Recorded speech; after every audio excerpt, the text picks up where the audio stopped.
নমস্কার সকল শ্রোতা বন্ধুদের, আমি অয়ন। কিশোরয় ছোটবেলার সাথী আপনাদেরকে মনোরঞ্জন দেওয়ার জন্য পুরনো বাংলা সাহিত্যের কিছু মণিমুক্ত তুলে ধরার চেষ্টা করছে। ঠিক সেরকমই বাংলা সাহিত্যের একটি মণি শরৎচন্দ্র চট্টোপাধ্যায় রচিত লালু। শরৎচন্দ্র চট্টোপাধ্যায় জন্মেছিলেন 1876 সালে 15 সেপ্টেম্বর। তিনি দক্ষিণ এশিয়া এবং বাংলা ভাষার অন্যতম জনপ্রিয় কথা সাহিত্যিক বলে বিবেচনা করা হয়। তিনি লেখালেখির গুরু মানেন ফরাসি সাহিত্যিক এমিল জোলাকে। তার অনেক উপন্যাস ভারতবর্ষের প্রধান ভাষাগুলোতে অনুদিত হয়েছে। বড় দিদি, পরিণীতা, পল্লী সমাজ, দেবদাস, চরিত্রহীন, শ্রীকান্ত, দত্তা, গৃহদাহ, পথের দাবি, শেষ প্রশ্ন ইত্যাদি শরৎচন্দ্র রচিত বিখ্যাত উপন্যাস। বাংলা সাহিত্যের ইতিহাসে অপ্রতিদ্বন্দ্বী জনপ্রিয়তার জন্য তিনি অপরাজেয় কথাশিল্পী নামে খ্যাত। তিনি কলিকাতা বিশ্ববিদ্যালয় থেকে 1923 খ্রিস্টাব্দে জগত্তারিণী স্বর্ণপদক পান। এছাড়াও তিনি ঢাকা বিশ্ববিদ্যালয় থেকে ডিলিট উপাধি পান 1906 খ্রিস্টাব্দে। শরৎচন্দ্রের অনেকগুলি উপন্যাস চলচ্চিত্রে রূপায়িত হয়েছে।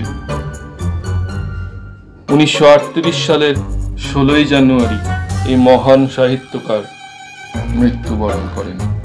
শুরু হচ্ছে আমাদের আজকের গল্প লালু।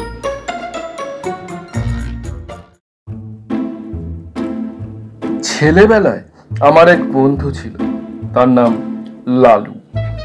অর্ধ শতাব্দী পূর্বে, অর্থাৎ সে এতকাল পূর্বে যে তোমরা ঠিকমতো ধারণা করতে পারবে না। আমরা একটি ছোট বাংলা স্কুলের এক ক্লাসে পড়তাম। আমাদের বয়স তখন 10 কি 11 হবে। মানুষকে ভয় দেখাবার, জব্দ করবার কত কৌশলী যে তার মাথায় ছিল তার ঠিকানা নেই। ওর মাকে রবারের সাপ দেখিয়ে একবার এমন বিপদে ফেলেছিল যে তিনি পা মচকে প্রায় 7-8 দিন খুঁড়িয়ে চলতেন। তিনি রাগ করে বললেন, ওর একজন মাস্টার ঠিক করে দিতে, সন্ধ্যাবেলায় এসে পড়াতে বসবেন, ও আর উপদ্রব করার সময় পাবে না। শুনে লালুর বাবা বললেন যে না, তার নিজের কখনো মাস্টার ছিল না। নিজের চেষ্টায় অনেক দুঃখ সয়ে লেখাপড়া করে এখন তিনি একজন বড় উকিল। ইচ্ছে ছিল ছেলেও যেন তেমনি করেই বিদ্যা লাভ করে। কিন্তু শর্ত হলো এই যে যেবার লালু ক্লাসের পরীক্ষায় প্রথম না হতে পারবে তখন থেকে থাকবে ওর বাড়িতে পড়ানোর টিউটার। সে যাত্রা লালু পরিত্রাণ পেলে, কিন্তু মনে মনে রইল মার উপর চোটে, কারণ উনি তার ঘরে মাস্টার চাপানোর দায়িত্বে ছিলেন। সে জানতো বাড়িতে মাস্টার ডেকে আনার পুলিশ ডেকে আনার সমান। লালুর বাপ ধনী গৃহস্থ। বছর কয়েক হলো পুরনো বাড়ি ভেঙে তেতলা বাড়ি করেছে। সেই অবধি লালুর মায়ের আশা গুরুদেবকে এ বাড়িতে এনে তার পায়ের ধুলো নেন, কিন্তু তিনি বৃদ্ধ, ফরিদপুর থেকে এত দূরে আসতে রাজি হন না। কিন্তু এইবার সেই সুযোগ ঘটেছে। স্মৃতিরত্ন সূর্যগ্রহণ উপলক্ষে কাশী এসেছেন। সেখান থেকে লিখে পাঠিয়েছেন ফেরবার পথে নন্দরানীকে আশীর্বাদ করে যাবেন। লালুর মার আনন্দ আর ধরে না। উদ্যোগ আয়োজনে ব্যস্ত। এত দিনে মনস্কামনা সিদ্ধ হবে, গুরুদেবের পায়ের ধুলো পড়বে, বাড়িটা পবিত্র হয়ে যাবে। নিচের বড় ঘরটা থেকে আসবাবপত্র সরানো হলো। নতুন ফিতের খাট, নতুন শয্যা তৈরি হয়ে এলো। গুরুদেব শোবেন। এই ঘরেরই এক কোণে তার পূজা আহ্নিকের জায়গা হলো, কারণ তেতলার ঠাকুর ঘরে উঠতে নামতে তার কষ্ট হবে। দিন কয়েক পরে গুরুদেব এসে উপস্থিত হলেন। কিন্তু কি দুর্যোগ! আকাশ ভেঙে কালো মেঘের ছটা, যেমন ঝড় তেমনি বৃষ্টি, তার আর বিরাম নেই। এদিকে মিষ্টান্নাদি তৈরি করতে, ফল ফুল সাজাতে লালুর মা নিঃশ্বাস নেবার সময় পান না। তারই মধ্যে স্বহস্তে ঝেড়ে ঝুড়ে মশারি গুঁজে দিয়ে বিছানা করে গেলেন। নানা কথাবার্তায় রাত হয়ে গেল। পথশ্রমে ক্লান্ত গুরুদেব আহারাদি সেরে শয্যা গ্রহণ করলেন। চাকর বাকর ছুটি পেল। সুকোমল শয্যার পারিপাট্যে প্রসন্ন গুরুদেব মনে মনে নন্দরানীকে আশীর্বাদ করলেন। কিন্তু গভীর রাতে অকস্মাৎ তার ঘুম ভেঙে গেল। ছাদ চুইয়ে মশারি ফুঁড়ে তার সুপরিপুষ্ট পেটের উপর জল পড়ছে। উফ, কি ঠান্ডা সেই জল! শশব্যস্তে বিছানার বাইরে এসে পেটটা তিনি মুছে ফেললেন। বললেন, নন্দরানী নতুন বাড়ি করলে, কিন্তু পশ্চিমের ছাদটা রোদে এরই মধ্যে ফেটে পড়েছে দেখছি। ফিতের খাট ভারী নয়, মশারি শুদ্ধ সেটা ঘরের আরেক ধারে টেনে নিয়ে গিয়ে আবার শুয়ে পড়লেন। কিন্তু আধ মিনিটের বেশি নয়, চোখ দুটি সবে বুঝেছেন, অমনি 2-4 ফোঁটা তেমনি ঠান্ডা জল টপ টপ টপ টপ করে পেটের ঠিক সেই স্থানটির উপরে ঝরে পড়ল। স্মৃতিরত্ন আবার উঠলেন, আবার খাট টেনে অন্য ধারে নিয়ে গেলেন। বললেন, ছাদটা দেখছি একেবারে কোণ থেকে ও কোণ পর্যন্ত ফেটে গেছে। আবার শুলেন, আবার পেটের উপর জল ঝরে পড়ল। আবার উঠে পেটের জল মুছে খাটটা টেনে নিয়ে আরেক ধারে গেলেন, কিন্তু শোভা মাত্রই তেমনই জলের ফোঁটা। আবার টেনে নিয়ে আরেক ধারে গেলেন, সেখানেও তেমনই। এবার দেখলেন বিছানাটাও ভিজছে, শোবার জমি। স্মৃতিরত্ন বললেন বিপদে। পুরো মানুষ অজানা জায়গায় দোর খুলে বাইরে যেতেও ভয় করে, আবার থাকাও বিপজ্জনক। কি জানি ছাদটা ভেঙে হঠাৎ মাথার উপর যদি এসে পড়ে। ভয়ে ভয়ে দোর খুলে বারান্দায় এলেন। সেখানে লণ্ঠন একটা জ্বলছে বটে, কিন্তু কেউ কোথাও নেই। ঘর অন্ধকার, যেমন বৃষ্টি তেমনই ঝোড়ো হাওয়া। দাঁড়াবার চৌকি কোথায়, চাকর বাকর কোন ঘরে শোয় তারা কিছুই জানেন না। তিনি চেঁচিয়ে ডাকলেন, কিন্তু কারো সাড়া মিলল না। একাধারে বেঞ্চ ছিল, লালুর বাবার গরিব মক্কেল যারা তারাই এসে বসে। গুরুদেব অগত্যা তাতেই বসলেন। আত্মমর্যাদার যথেষ্ট লাঘব হলো। অন্তরে অনুভব করলেন, কিন্তু উপায় কি? উত্তরে বাতাসে বৃষ্টির ছাটের আমেজ রয়েছে। শীতে গা শিরশির করে কোচার খুঁটটা গায়ে জড়িয়ে নিয়ে পা দুটি যথাসম্ভব উপরে তুলে যথাসম্ভব আরাম পাওয়ার আয়োজন করে নিলেন। নানাবিধ শ্রান্তি ও দুর্বিপাকে দেহ অবশ, মন তিক্ত। ঘুমে চোখের পাতা ভারাতুর। অনভ্যস্ত গুরুভোজন ও রাত্রি জাগরণে দু একটা অম্ল উদ্গারের আভাস দিল। উদ্বেগে অবধি রইল না। হঠাৎ এমনই সময় অভাবনীয় নতুন উপদ্রব। পশ্চিমের বড় বড় মশা দুই কানের পাশে এসে গান জুড়ে দিল। চোখের পাতা প্রথমে সাড়া দিতে চায় না, কিন্তু মন শঙ্কায় পরিপূর্ণ হয়ে গেল। কি জানি এরা সংখ্যায় কত? মাত্র মিনিট 2 অনিশ্চিত নিশ্চিত হলো। গুরুদেব বুঝলেন সংখ্যায় এরা অগণিত। সে বাহিনীকে উপেক্ষা করে বিশ্বে এমন বীর পুরুষ কেউ নেই। যেমন তার জ্বলুনি তেমনই তার চুলকানি। স্মৃতিরত্ন দ্রুত স্থান ত্যাগ করলেন, কিন্তু তারা সঙ্গ নিল।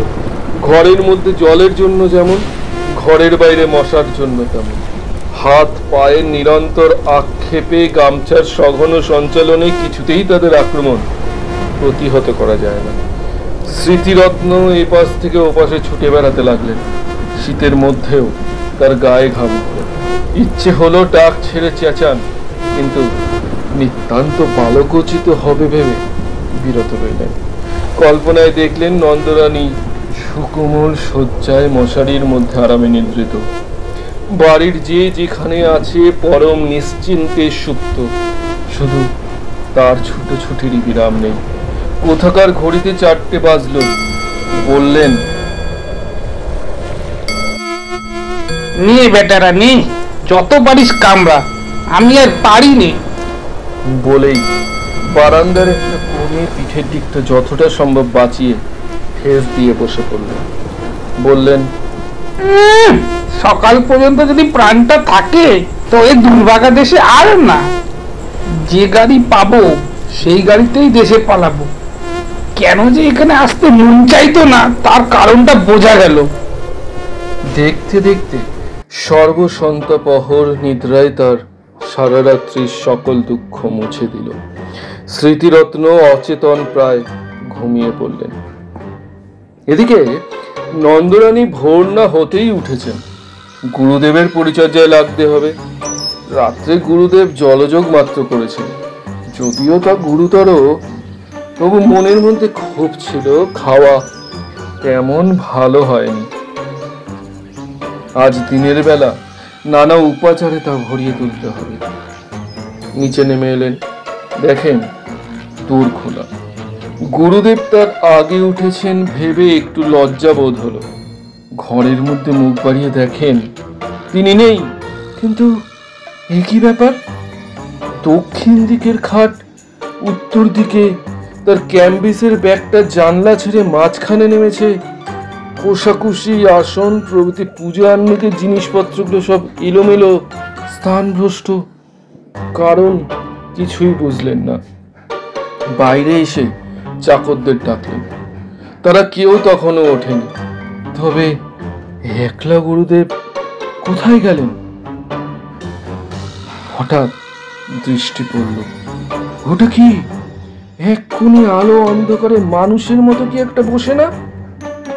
সাহসে ভর করে একটু কাছে গিয়ে ঝুঁকে দেখেন তার গুরুদেব অব্যক্ত আশঙ্কায় চেঁচিয়ে উঠলেন, ঠাকুর মশাই, ঠাকুর মশাই! ঘুম ভেঙে ঠাকুর মশাই চোখ মেলে চাইলেন। তারপর ধীরে ধীরে সোজা হয়ে বসলেন। নন্দরানী ভয়ে, ভাবনায়, লজ্জায় কেঁদে ফেলে জিজ্ঞাসা করলেন, ঠাকুর মশাই, আপনি এখানে কেন? স্মৃতিরত্ন উঠে দাঁড়িয়ে বললেন, সারা রাত আর দুঃখের পার ছিল না রে মা। কেন বাবা? নতুন বাড়ি করেছো বটে মা, কিন্তু ছাদটা তো আর আস্ত নেই।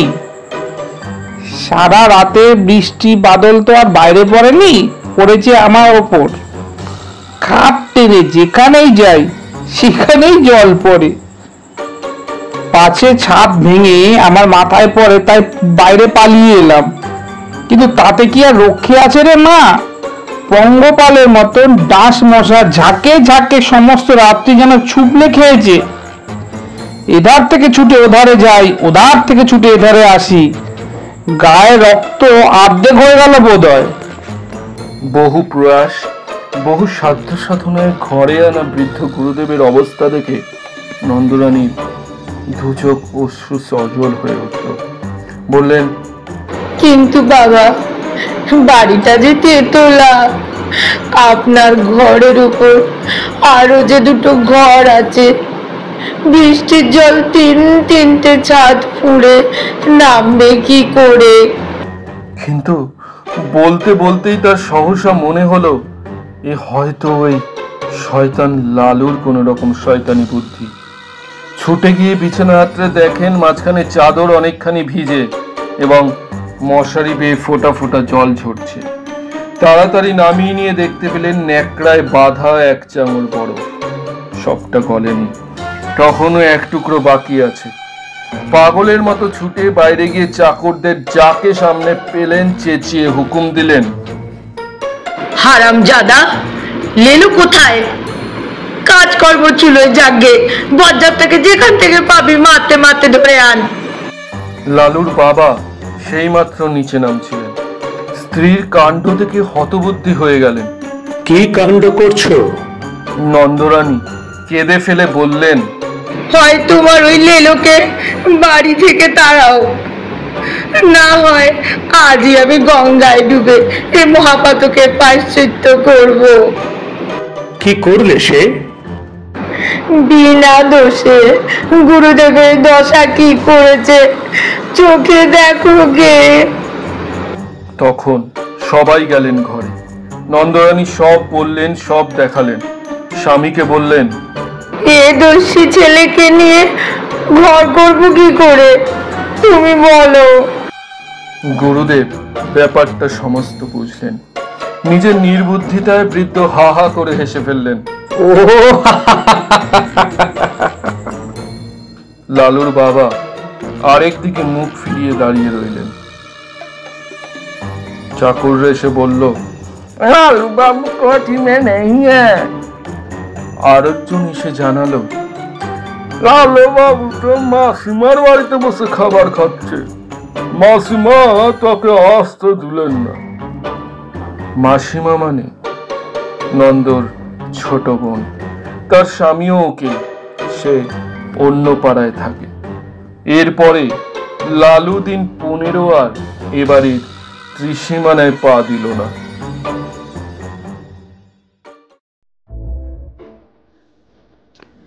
তার ডাকনাম ছিল লালু। ভালো নাম অবশ্য একটা ছিলই, কিন্তু মনে নেই। জানো বোধ হয় হিন্দিতে লাল শব্দের অর্থ হচ্ছে প্রিয়। এ নাম কে তারে দিয়েছিল সেটা আমি জানি না, কিন্তু মানুষের সঙ্গে নামের এমন সঙ্গতি মাঝে মাঝেই মেলে। সে ছিল সকলের প্রিয়। স্কুল ছেড়ে আমরা গিয়ে কলেজে ভর্তি হলাম। লালু বলল সে ব্যবসা করবে। মায়ের কাছে 10 টাকা চেয়ে নিয়ে সে ঠিকাদারি শুরু করে দিল। আমরা বললাম, লালু তোমার পুঁজি তো 10 টাকা। সে হেসে বলল, আর কত চাই, এই তো ঢের। সবাই তাকে ভালোবাসে। তার কাজও জুটে গেল। তারপরে কলেজের পথে প্রায় দেখতে পেতাম লালু ছাতি মাথায় জন কয়েক কুলি মজুর নিয়ে রাস্তার ছোটখাটো মেরামতির কাজে লেগেছে। আমাদের দেখে হেসে তামাশা করে বলতো, যাতে দৌড়া, পার্সেন্টের খাতায় এখন ঢেরা পড়ে যাবে। আরো ছোটকালে যখন আমরা বাংলা স্কুলে পড়তাম, তখন সে ছিল সকলের মিস্ত্রি। তার বইয়ের থলির মধ্যে সর্বদাই মজুদ থাকতো একটা হামানদিস্তার দাঁটি, একটা নড়ুন, একটা ভাঙা ছুরি, ফুটো করবার একটা পুরনো তুরপুনের ফলা, একটা ঘোড়ার নাল। কি জানি কোথা থেকে সে এসব সংগ্রহ করেছিল, কিন্তু এ দিয়ে পারতো না সে এমন কাজ নেই। স্কুল সূত্রে সকলের ভাঙা ছাতি সারানো, স্লেটের ফ্রেম আটা, খেলতে ছিঁড়ে গেলে তখনই জামা কাপড় সেলাই করে দেওয়া, এমনই কত কি। কোনো কাজে কখনো না বলতো না, আর কাজটি করতেও চমৎকার। একবার ছট পরবের দিনে কয়েক পয়সার রঙিন কাগজ আর শোলা কিনে কি একটা নতুন তৈরি করে সে গঙ্গার ঘাটে বসে প্রায় 2.5 টাকার খেলনা বিক্রি করে ফেললো। তার থেকে আমাদের পেট ভরে চিনে বাদাম ভাজা খাইয়ে দিল। বছরের পর বছর যায়, সকলে বড় হয়ে উঠলাম। জিমন্যাস্টিকের আখড়ায় লালুর সমকক্ষ কেউ ছিল না। তার গায়ে জোর ছিল যেমন অসাধারণ, সাহস ছিল তেমনি অপরিসীম। ভয় কারে কয় সে বোধ করি জানতো না। সকলের ডাকেই সে প্রস্তুত, সবার বিপদেই সে সকলের আগে এসে উপস্থিত। কেবল তার একটা মারাত্মক দোষ ছিল, কাউকে ভয় দেখাবার সুযোগ পেলে সে কিছুতেই নিজেকে সামলাতে পারত না। এতে ছেলে বুড়ো গুরুজন সবাই তার কাছে সমান। আমরা কেউ ভেবে পেতাম না ভয় দেখাবার এমন সব অদ্ভুত ফন্দি তার মাথায় এক নিমেষে কোথা থেকে আসে। দু একটা ঘটনা বলি। পাড়ার মনোহর চাটুর্যের বাড়ি কালী পুজো। দুপুর রাতের বলির ক্ষণ বয়ে যায়, কিন্তু কামার অনুপস্থিত। লোক ছুটলো ধরে আনতে, কিন্তু গিয়ে দেখে সে পেটের ব্যথায় অচেতন। ফিরে এসে সংবাদ দিতে সবাই মাথায় হাত দিয়ে বসলো।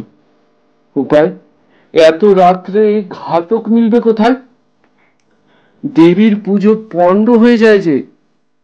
কে একজন বলল, পাঠা তো কালুই কাটতে পারে, এমন অনেক পাঠা সে কেটেছে। লোক দৌড়লো তার কাছে। লালু ঘুম ভেঙে উঠে বসলো, বলল, না না কি গো, দেবীর পুজোয় ব্যাঘাত ঘটলে সর্বনাশ হয়ে যাবে যে। লালু বলল, হয় হোক গে, ছোটবেলায় ও কাজ করেছি, কিন্তু এখন আর করবো না। আরে ভাই চলো না, না তো কালী ঠাকুর বুঝতেই পারছো এরকম ব্যাঘাত যারা ডাকতে এসেছিল তারা মাথা করে চলো, দয়া করো। আর 10-15 মিনিট মাত্র সময়, তারপরে সব নষ্ট, সব শেষ। তখন মহাকালীর কোপে কেউ বাঁচবে না। লালুর বাবা এসে আদেশ দিলেন যেতে, বললেন ওরা নিরুপায় হয়ে এসেছেন, না গেলে অন্যায় হবে, তুমি যাও। সে আদেশ অমান্য করার সাধ্য লালুর নেই। লালুকে দেখে চাটুর্যে মশাইয়ের ভাবনা ঘুচল। সময় নেই, তাড়াতাড়ি পাঠা উৎসর্গিত হয়ে কপালে সিঁদুর, গলায় জবার মালার পর হাড়ি কাঠে পড়ল। বাড়ি শুদ্ধ সকলে মা মা। রবের প্রচন্ড চিৎকারে নিরুপায় নিরীহ জীবের শেষ আর্তকণ্ঠ কোথায় ডুবে গেল। লালুর হাতের খড়গ নিমেষে উদ্ধর্থিত হয়েই সজোরে নামলো। তারপরে বলির ছিন্ন কণ্ঠ থেকে রক্তের ফোয়ারা কালো মাটি রাঙা করে দিল। লালু ক্ষণকাল চোখ বুজে রইল। ক্রমশ ঢাক, ঢোল, কাশির সংমিশ্রণে বলির বিরাট বাজনা থেমে এলো। যে পাঠাটা অদূরে দাঁড়িয়ে কাঁপছিল, আবার তার কপালে চলল সিঁদুর, গলায় দুলল রাঙা মালা। আবার সেই হাড়িকাঠ, সেই ভয়ঙ্কর অন্তিম আবেদন, সেই বহু কণ্ঠের সম্মিলিত মা মা ধ্বনি। আবার লালুর রক্তমাখা খাড়াও করে উঠে চক্ষের পলকে নিচে নেমে এলো। পশুর দ্বিখণ্ডিত দেহটা ভূমিতলে বার কয়েক হাত পা আছড়ে কি জানি তাকে শেষ নালিশ জানিয়ে স্থির হলো। তার কাটা গলার রক্তধারা রাঙামাটি আরো খানিকটা রাঙিয়ে দিল। ঢুলিরা উন্মাদের মতন ঢোল বাজাচ্ছে। উঠানে ভিড় করে দাঁড়িয়ে বহু লোকের বহু প্রকারের কোলাহল। সুমুখের বারান্দায় কার্পেটের আসনে বসে মনোহর চাটুর্যে মুদ্রিত নেত্রে ইষ্ট নাম জপে রত। অকস্মাৎ লালু ভয়ঙ্কর একটা হুঙ্কার দিয়ে উঠল। সমস্ত শব্দ থেমে গেল। সবাই বিস্ময়ে স্তব্ধ। এ আবার কি? লালুর অসম্ভব বিস্ফারিত চোখের তারা দুটো যেন ঘুরছে। চেঁচিয়ে বলল, আর পাঠা কই? বাড়ির কে একজন ভয়ে ভয়ে জবাব দিল, আর তো পাটা নেই, আমাদের শুধু দুটো করেই বলি হয়।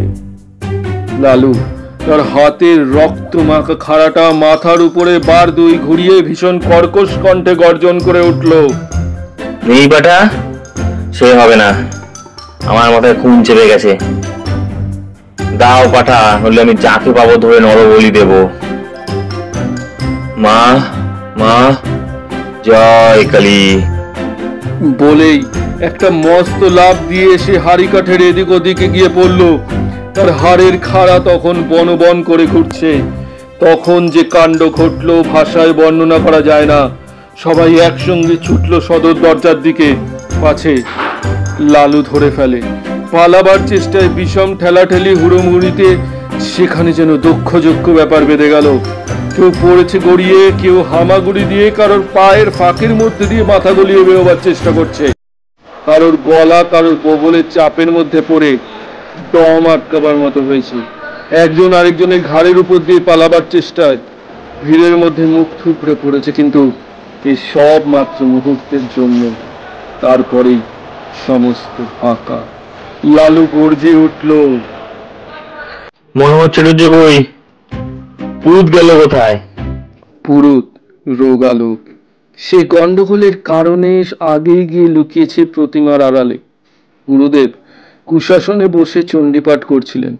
তাড়াতাড়ি উঠে ঠাকুর দালানের একটা মোটা থামের পিছনে গা ঢাকা দিয়েছেন, কিন্তু বিপুলায়তন দেহ নিয়ে মনোহরের পক্ষে ছুটোছুটি করা কঠিন। লালু এগিয়ে গিয়ে বা হাতে তার একটা হাত চেপে ধরল, বলল, চলো, হাড়ি কাঠে গিয়ে গলা দেবে। একে তার বজ্র মুষ্টি, তাতে ডান হাতে খাড়া। ভয়ে চাটুর্যের প্রাণ উড়ে গেল। কাদো কাদো গলায় মিনতি করেও লাগলেন, লালু স্থির হয়েছে দেখো, আমি পাটা নই, মানুষ। আমি সম্পর্কে তোমার জ্যাঠামশাই হই বাবা। তোমার বাবা আমার ছোট ভাইয়ের মতো। সে জানি নে, আমার খুন চেপেছে। চলো, তোমাকেই বলি দেব, মায়ের আদেশ। চাটুর্যে দুঃখ করে কেঁদে উঠলেন। না বাবা, মায়ের আদেশ নয়, কখনো নয়, মা যে জগৎ জননী। লালু বলল, জগৎ জননী সে জ্ঞান আছে তোমার? আর দেবে পাঠা বলি, ডেকে পাঠাবে আমাকে পাঠা কাটতে, বলো। চাটুর্যে কাঁদতে কাঁদতে বললেন, কোনোদিন নয় বাবা, আর কোনোদিন নয়। মায়ের সম্মুখে 3 সত্যি করছি, আজ থেকে আমার বাড়িতে বলি বন্ধ। ঠিক তো? ঠিক, ঠিক বাবা, ঠিক, আর কখনো না। আমার হাতটা ছেড়ে দাও বাবা, একবার একবার পায়খানায় যাব। লালু হাত ছেড়ে দিয়ে বলল, আচ্ছা যাও, তোমাকে ছেড়ে দিলাম, কিন্তু পুরুত পালালো কোথায়? গুরুদেব সে কই? এই বলে সে পুনশ্চ একটা হুঙ্কার দিয়ে লাফ মেরে ঠাকুর দালানের দিকে অগ্রসর হতেই প্রতিমার পিছন ও থামের আড়াল হতে 2 বিভিন্ন গলার ভয়াত্মক কন্দন উঠল। সরু ও মোটাই মিলিয়ে সে শব্দে এমন অদ্ভুত হাস্যকর যে লালু নিজেকে আর সামলাতে পারল না। হা হা করে হেসে উঠে দুম করে মাটিতে খাড়াটা ফেলে দিয়ে এক দৌড়ে বাড়ি ছেড়ে পালালো। তখন কারো বুঝতে বাকি রইল না, খুন চাপা টাপা সব মিথ্যে, সব তার চালাকি। লালু শয়তানি করে এতক্ষণ সবাইকে ভয় দেখাচ্ছিল। মিনিট 5 মধ্যে যে যেখানে পালিয়েছিল ফিরে এসে জুটল।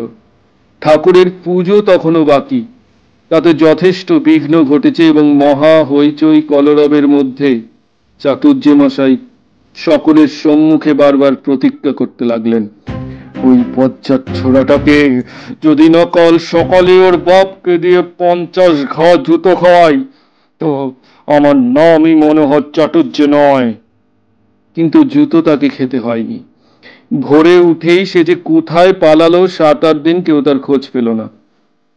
দিন 7 পরে একদিন অন্ধকারে লুকিয়ে মনোহর চাটুর্যের বাড়িতে ঢুকে তার ক্ষমা এবং পায়ের ধুলো নিয়ে সে যাত্রা বাপের ক্রোধ থেকে নিস্তার পেল। কিন্তু সে যাই হোক, দেবতার সামনে সত্য করেছিলেন বলে চাটুর্যে বাড়ির কালী পুজোয় তখন থেকে পাঠা বলি উঠে গেল।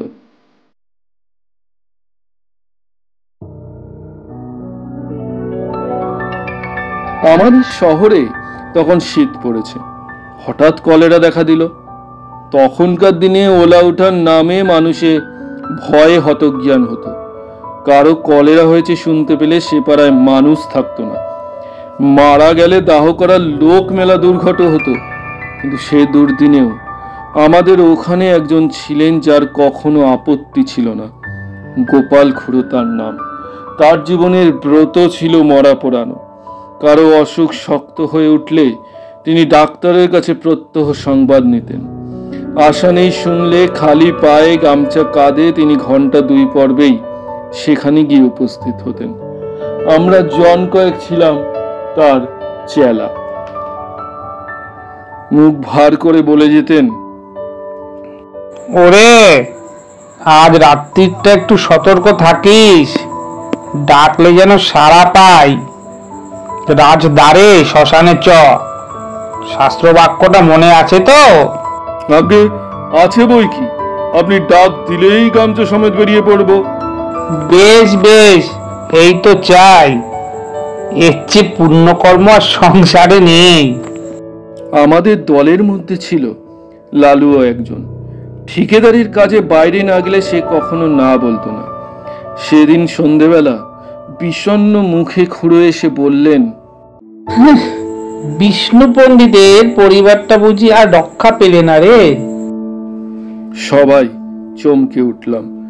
অতি গরিব বিষ্ণু ভট্টাচার্যের কাছে বাংলা স্কুলে আমরা ছেলেবেলায় পড়েছিলাম। নিজে সে চিররুগ্ন এবং চিরদিন স্ত্রীর প্রতি একান্ত নির্ভরশীল। জগতে আপনার বলতে কেউ নেই। তার মতো নিরীহ অসহায় মানুষ সংসারে আমি দেখিনি। রাত্রি আন্দাজ 8টা। দড়ির খাটে বিছানা সমেত পণ্ডিত গৃহিণীকে আমরা ঘর থেকে উঠোনে নামালাম। পণ্ডিত মশাই ফ্যাল ফ্যাল করে চেয়ে রইলেন। সংসারে কোনো কিছুর সঙ্গে সে চাহনির তুলনা হয় না, এবং সে একবার দেখলে সারা জীবনে ভোলা যায় না। মৃতদেহ তোলবার সময় পণ্ডিত মশাই আস্তে আস্তে বললেন, আমি সঙ্গে না গেলে মুখাগ্নির কি হবে? কেউ কিছু বলবার আগেই লালু বলে উঠল, ও কাজটা আমি করবো পণ্ডিত মশাই। আপনি আমাদের গুরু, সেই সম্পর্কে উনি আমাদের মা। আমরা সবাই জানতাম শ্মশানে হেঁটে যাওয়া তার পক্ষে অসম্ভব। বাংলা স্কুল মিনিট 5 পথ, তাতেই তিনি হাঁপাতে হাঁপাতে আধ ঘন্টার বেশি সময় লাগত। পণ্ডিত মশাই একটু চুপ করে থেকে বললেন, নিয়ে যাওয়ার সময় ওর মাথায় একটু সিঁদুর পরিয়ে দিবি না লালু? নিশ্চয়ই দেবো পণ্ডিত মশাই, নিশ্চয়ই দেবো। বলে এক লাফে সে ঘরে ঢুকে কৌটো বের করে আনলো এবং যত সিঁদুর ছিল সমস্ত তা মাথায় ঢেলে দিল। হরিবল হরিবল হরিবল হরিবল। আমরা গৃহ হতে গৃহিণীর মৃতদেহ চিরদিনের মতো বার করে নিয়ে এলাম। পণ্ডিত মশাই খোলা দোরের চৌকাটে হাত দিয়ে তেমনই চুপ করে দাঁড়িয়ে রইলেন। গঙ্গার তীরে শ্মশান অনেক দূর, প্রায় ক্রোশ 3। সেখানে পৌঁছে যখন আমরা সব নামালাম তখন রাত 2। লালু খাট ছুঁয়ে মাটিতে পা ছড়িয়ে বসল। কেউ কেউ যেখানে সেখানে শ্রান্তিতে চিত হয়ে শুয়ে পড়ল। শুক্লা দ্বাদশীর পরিস্ফুট জ্যোৎস্নায় বালুময় বহুদূর বিস্তৃত শ্মশান অত্যন্ত জনহীন। গঙ্গার ওপার থেকে কনকনে উত্তরে হাওয়ার জলে ঢেউ উঠেছে। তার কোনো কোনোটা লালুর পায়ের প্রায় নিচে পর্যন্ত আছাড় খেয়ে খেয়ে পড়ছে। শহর থেকে গরুর গাড়িতে পোড়া কাঠ আসবার কথা, কি জানি সে কতক্ষণে পৌঁছবে। 8 ক্রোশ দূরে পথের ধারে ডোমদের বাড়ি। আসার সময় আমরা তাদের হাঁক দিয়ে এসেছি, তাদের আসতেই বা না জানি কত দেরি। সহসা গঙ্গার ওপারে দিগন্তে একটা গাঢ় কালো মেঘ উঠে প্রবল উত্তরে হাওয়ায় হু হু করে সেটে এপারে ছুটে আসতে লাগলো। গোপাল খুড়ো সবাই বললেন, লক্ষণ ভালো ঠেকছে না রে, বৃষ্টি হতে পারে। এই শীতে জলে ভিজলে আর রক্ষে থাকবে না।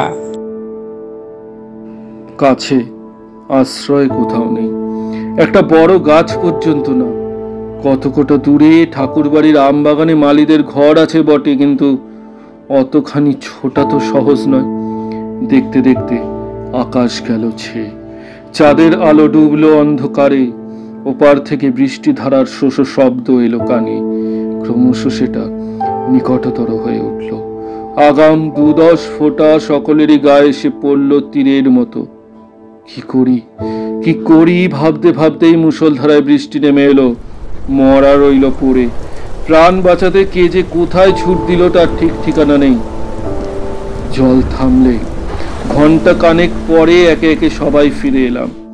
মেঘ গেছে কেটে, চাঁদের আলো ফুটেছে দিনের মতো। ইতিমধ্যে গরুর গাড়ি এসে পৌঁছেছে। গাড়োয়ান কাঠ এবং শবদাহের অন্যান্য উপকরণ নামিয়ে দিয়ে ফিরে যাওয়ার উদ্যোগ করছে, কিন্তু ডোমদের দেখা নেই। গোপাল খুড়ো বললেন, ব্যাটাটা ওই রকম, সেটা ঘর থেকে বেরোতে চায় না। মণি বলল, কিন্তু লালু এখনো ফিরল না কেন? সেই যে বলছিল মুখে আগুন দেবে, ভয়ে বাড়ি পাবো না তো? খুড়ো লালুর উদ্দেশ্যে রাগ করে বললেন, ও ওইটা ওরকমই। যদি এতই ভয়, মরা ছুঁয়ে বসতে গেলি কেন? আমি হলে বজ্রাঘাত হলেও মরা ছেড়ে যেতাম না। ছেড়ে গেলে কি হয় খুড়ো? কি হয়? কত কি!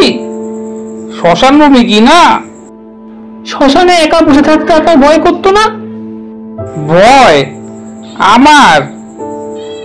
অন্তত 1000খানা মরা পড়িয়েছি আমি, তা জানিস? এরপরে মণি আর কথা কইতে পারল না, কারণ সত্যই খুড়োর গর্ব করা সাজে। শ্মশানে গোটা 2 কোদাল পড়েছিল। খুড়ো তার একটা তুলে নিয়ে বললেন, আমি চুলোটা কেটে ফেলি, তোরা হাতাহাতি করে কাঠগুলো নামিয়ে ফেল যা।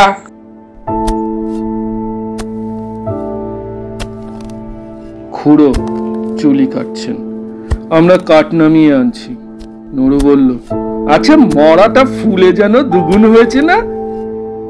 খুড়ো কোনো দিকে না তাকিয়েই জবাব দিলেন, তা ফুলবে না? লেপ কাঁথাগুলো তো সব জলে ভিজেছে যে। কিন্তু তুলো জলে ভিজলে তো চুপসে ছোট হয়ে যাবে খুড়ো, ফুলবে তো না। খুড়ো রাগ করে উঠলেন, তোর ভারী বুদ্ধি, যা করছিস তাই কর। কাঠ বহা প্রায় শেষ হয়ে এলো। নরুর দৃষ্টি ছিল বরাবর খাটের প্রতি। হঠাৎ সে থমকে দাঁড়িয়ে বলল, মুখুড়ো, মরাটা যেন নড়ে উঠল। খুড়ো হাতের কাজ শেষ হয়েছিল, কোদালটা ছুঁড়ে ফেলে দিয়ে বললেন, তোর মতন ভীতু মানুষ আমি কখনো দেখিনি রে নরু। তুই আসিস কেন এসব কাজে? যা বাকি কাঠগুলো আন, আমি চিতাটা সাজিয়ে ফেলি, গাধা কোথাকার। আবার মিনিট 2 গেল। এবার মনি হঠাৎ চমকে উঠে 5-7 পা পিছিয়ে দাঁড়িয়ে সভয়ে বলল, না খুড়ো, গতি ভালো ঠেকছে না, সত্যি মরে যেন নড়ে উঠলো।